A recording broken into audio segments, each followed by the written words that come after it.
मैं पास्टर वीरेंद्र कुमार नंद टीजीएम फाउंडेशन की ओर से आप सभी उपस्थित विश्वासी भाई एवं बहनों को और उनके परिवार को प्रभु यीशु मसीह के मधुर व सामर्थी नाम में जय मसीह की। आज के वचन में जाने से पहले आइए हम प्रार्थना करें। पवित्र परमेश्वर यीशु मसीह के नाम में आपके इस चरणों तले आते हैं। हम तमाम विश्वासी प्रभु आपको धन्यवाद देते हैं। पिता, आज तक आपने संभाला, आज की आराधना में सहायता मदद की और प्रभु नया जीवन दिया, इसके लिए धन्यवाद। प्रभु जी, जो वचन आज आपकी उपस्थिति में प्रभु मुनादी किया जाता है, उसके द्वारा प्रभु आपको महिमा मिलने पाए। हर एक सुनने वालों को आशीषित करें और प्रभु मुझे भी अपने पवित्र आत्मा से अभिषेक करें, ताकि जो वचन प्रभु बोला जाता है वो मेरी वाणी न हो, परंतु आपकी पवित्र वाणी के द्वारा मैं उस वचन को बता सकूं और हम सभी प्रभु अपने जीवन में आशीष को पाएं और अपने जीवन में उन्नति को करें। अनुग्रह करें, दया करें। यीशु के नाम से मांगता हूं, आमीन। प्रभु में प्रिय विश्वासी भाइयों और बहनों, आज पवित्र वचन के द्वारा परमेश्वर हमसे ये बताना चाहता है कि हम किस प्रकार से प्रभु के मार्गों में अपने आप को तैयार करें, क्योंकि परमेश्वर का पवित्र वचन हमें बताता है। प्रकाशित वाक्य अध्याय 22 पद 12 व 13, देख मैं शीघ्र आने वाला हूं और हर एक के काम के अनुसार बदला देने के लिए प्रतिफल मेरे पास है। मैं अल्फा और ओमेगा, पहला और अंतिम, आदि और अंत हूं। प्रिय भाइयों और बहनों, आज हमारा भारतवर्ष व संपूर्ण विश्व एक विकट कठिन परिस्थिति में है, जिससे संपूर्ण मानव जाति प्रभावित है। आज हर देश इस महासंक्रमण से, कोरोना वायरस से संक्रमित है, प्रभावित है। इस संक्रमण का कोई ठोस उपाय नहीं है। हम विश्वासियों के पास एक उपाय आज हमारे पास है, और वो है हमारा प्रभु यीशु मसीह।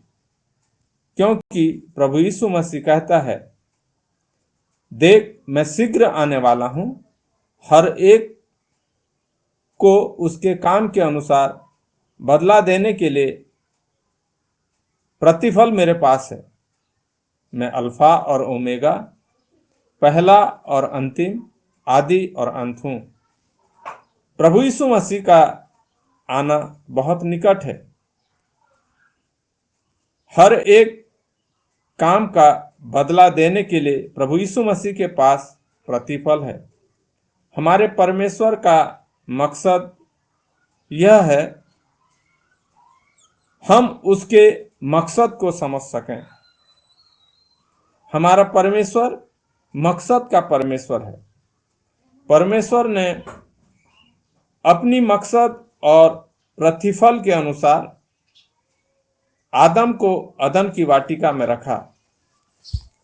उत्पत्ति अध्याय 2 पद 15, तब यहोवा परमेश्वर ने आदम को लेकर अदन की वाटिका में रख दिया कि वह उसमें काम करे और उसकी रक्षा करे। प्रिय भाइयों और बहनों, परमेश्वर ने आदम को अपनी ग्लोरी में रखा, परंतु उसने परमेश्वर की ग्लोरी को खो दिया। आदम वाटिका में था। आज आप और मैं इस संसार की वाटिका में हैं। क्या आप इस वाटिका में प्रभु ने जिस मकसद से रखा है उसे पूर्ण रूप से पूरा कर रहे हैं? अर्थात इस वाटिका में प्रभु यीशु मसीह के काम को कर रहे हैं और उसकी रक्षा कर रहे हैं? यदि आपका जवाब हाँ में है तो, और यदि आपका जवाब ना में है तो भी प्रभु यीशु मसीह के पास उसका प्रतिफल रखा है। क्योंकि परमेश्वर ने जो अपने समय ठहराए हुए हैं उसमें वो आता है। अर्थात परमेश्वर अपने ठहराए हुए समय में आता है और हमें नाम लेकर पुकार कर पूछता है, हे आदम तू कहाँ है। आज यीशु मसीह आपको और मुझको भी आपका व्यक्तिगत नाम लेकर पुकार रहा है और कह रहा है, तू कहाँ है। कुछ समय के अंतराल के बाद कैन परमेश्वर के पास भेंट लेकर गया। उत्पत्ति अध्याय 4 पद 3। कुछ दिनों के पश्चात कैन यहोवा के पास भूमि की उपज में से कुछ भेंट लेकर आया और हाबिल भी अपनी भेड़ बकरियों के कई एक पहलौठे बच्चे भेंट चढ़ाने ले आया और उनकी चर्बी भेंट चढ़ाई। तब यहोवा ने हाबिल और उसकी भेंट को ग्रहण किया। परमेश्वर हृदय को जांचने वाला परमेश्वर है। परमेश्वर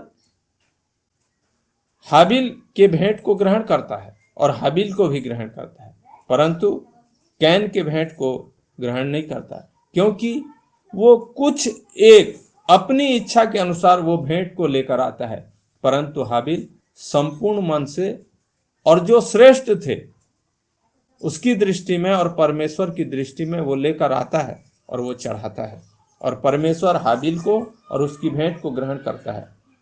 आज प्रभु यीशु मसीह भी हमसे यही देखना चाहता है। आज प्रभु यीशु मसीह भी हमसे यही देखना चाह रहा है और कहता है, देख मैं शीघ्र आने वाला हूं, हर एक के काम के अनुसार बदला देने के लिए प्रतिफल मेरे पास है। क्या आप अपना प्रतिफल जो प्रभु यीशु मसीह के पास है लेने को तैयार हैं? वह समय आ चुका है और अब यही है कि हम हमारा प्रतिफल पावें या हमें अपना प्रतिफल दिया जावे, क्योंकि प्रभु ने हमें सब कुछ बहुतायत से दिया है। 2 कुरिन्थियों अध्याय 9 पद 8।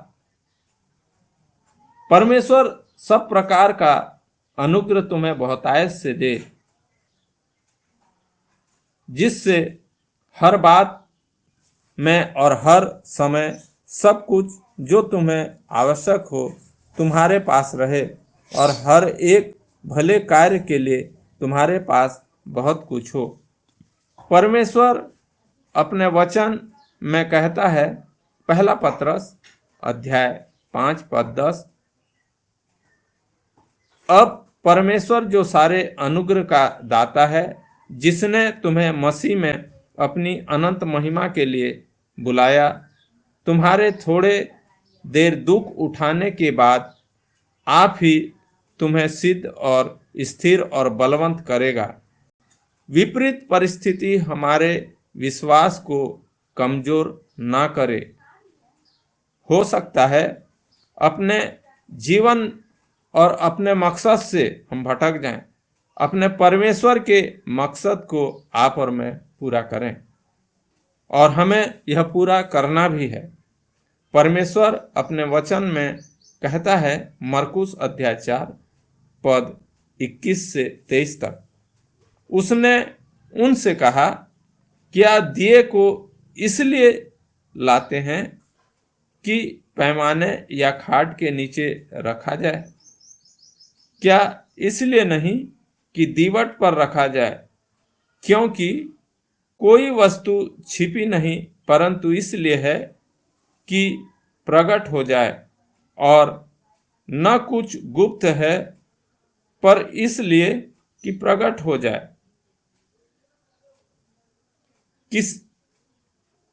यदि किसी के सुनने के कान हो तो वह सुन ले। प्रभु का वचन हमें स्पष्ट रूप से सचेत करता है। परमेश्वर ने हमें चुना है, अपना बनाया है, तो उसका साफ साफ और स्पष्ट मकसद है हमारे जीवन से इस संसार के लोगों में अपनी पहचान देने का कार्य। प्रभु ने आपको ज्योति अर्थात प्रकाश बनाया। प्रकाश अर्थात ज्योति सदैव अंधकार में चमकता है। यही प्रभु का कार्य है। प्रभु यीशु मसीह स्वयं जगत की ज्योति हैं। उन्होंने आपसे और मुझसे भी कहा, तुम जगत की ज्योति हो। ज्योति का काम है सदैव दूसरों को प्रकाशित करना और प्रकाश देना।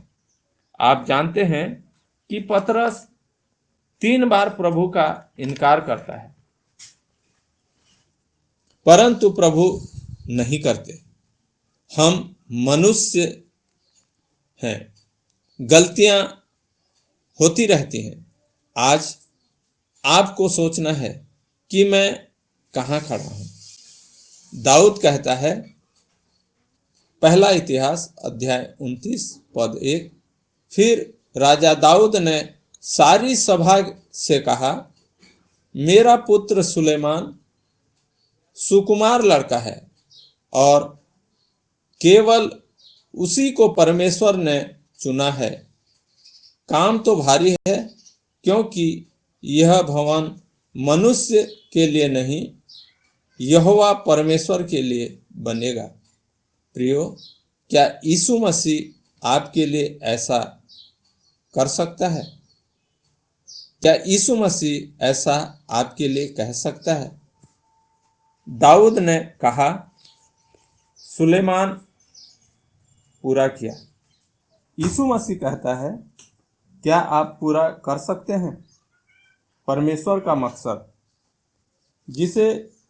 जिससे प्रतिफल आपको मिलेगा। प्रिय भाइयों और बहनों, हमारे मसीह जीवन में एक बात बहुत जरूरी है। जो आज्ञा हमें प्रभु देता है वो पूरा करना जरूरी है। हम चूक जाते हैं। भजन संहिता अध्याय 81 पद 10 और 12 में कहता है, तेरा परमेश्वर यहोवा मैं हूँ, जो तुझे मिस्र देश से निकाल लाया है। तू अपनी मुंह पसार, मैं उसे भर दूंगा। परंतु मेरी प्रजा ने मेरी न सुनी, इस्राएल ने मुझको न चाहा।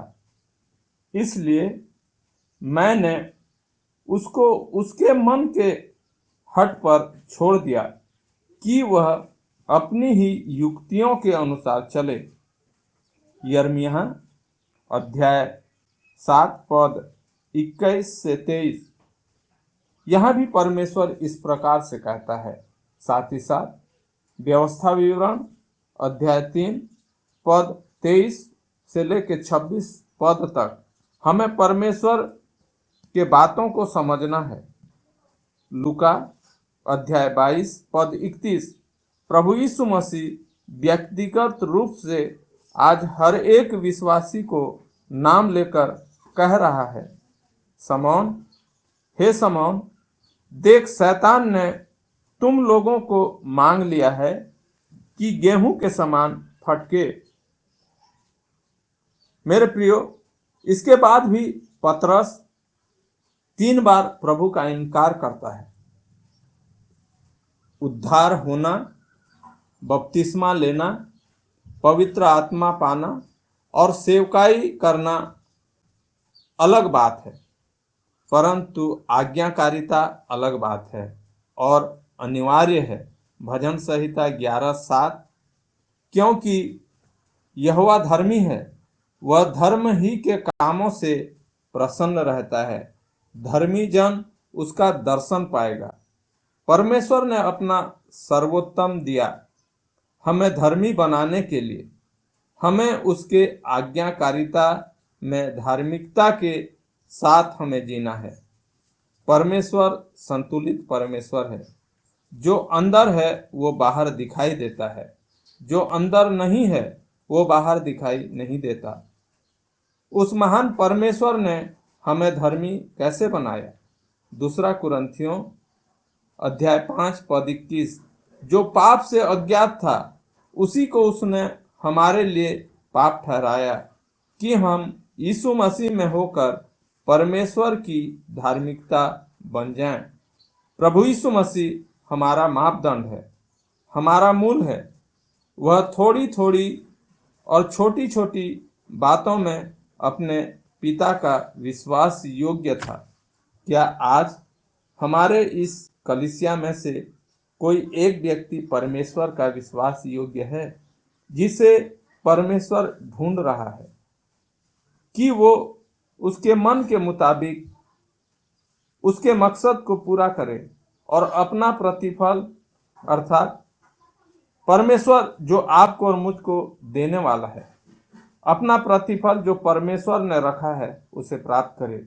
मेरे प्रियो, दाऊद कहा और सुलेमान पूरा किया, परमेश्वर ने कहा और यीशु मसीह इस जगत में आके उसके मकसद को पूरा किया। आज यीशु मसीह आपको और मुझको कहता है, क्या आज आप और मैं उसके मकसद को पूरा करने वाले हैं? अगर नहीं है तो मेरे प्यारो, आज आप और मैं तैयार हो जाएं, अपने हृदयों को प्रभु को दे दें, ताकि हम प्रभु से कह सकें कि प्रभु, मैं तेरे मकसद को इस संसार में पूरा करने वाला हूं। प्रभु, तू मुझको अपना प्रतिफल दे ताकि मैं तेरे इस मकसद को पूरा करूं और लोग मेरे इस प्रतिफल के द्वारा विश्वास करें और प्रभु अनंत जीवन को पाएं। प्रभु यीशु मसीह इन वचनों के द्वारा आप सभी को आशीष दे। धन्यवाद। जय मसीह।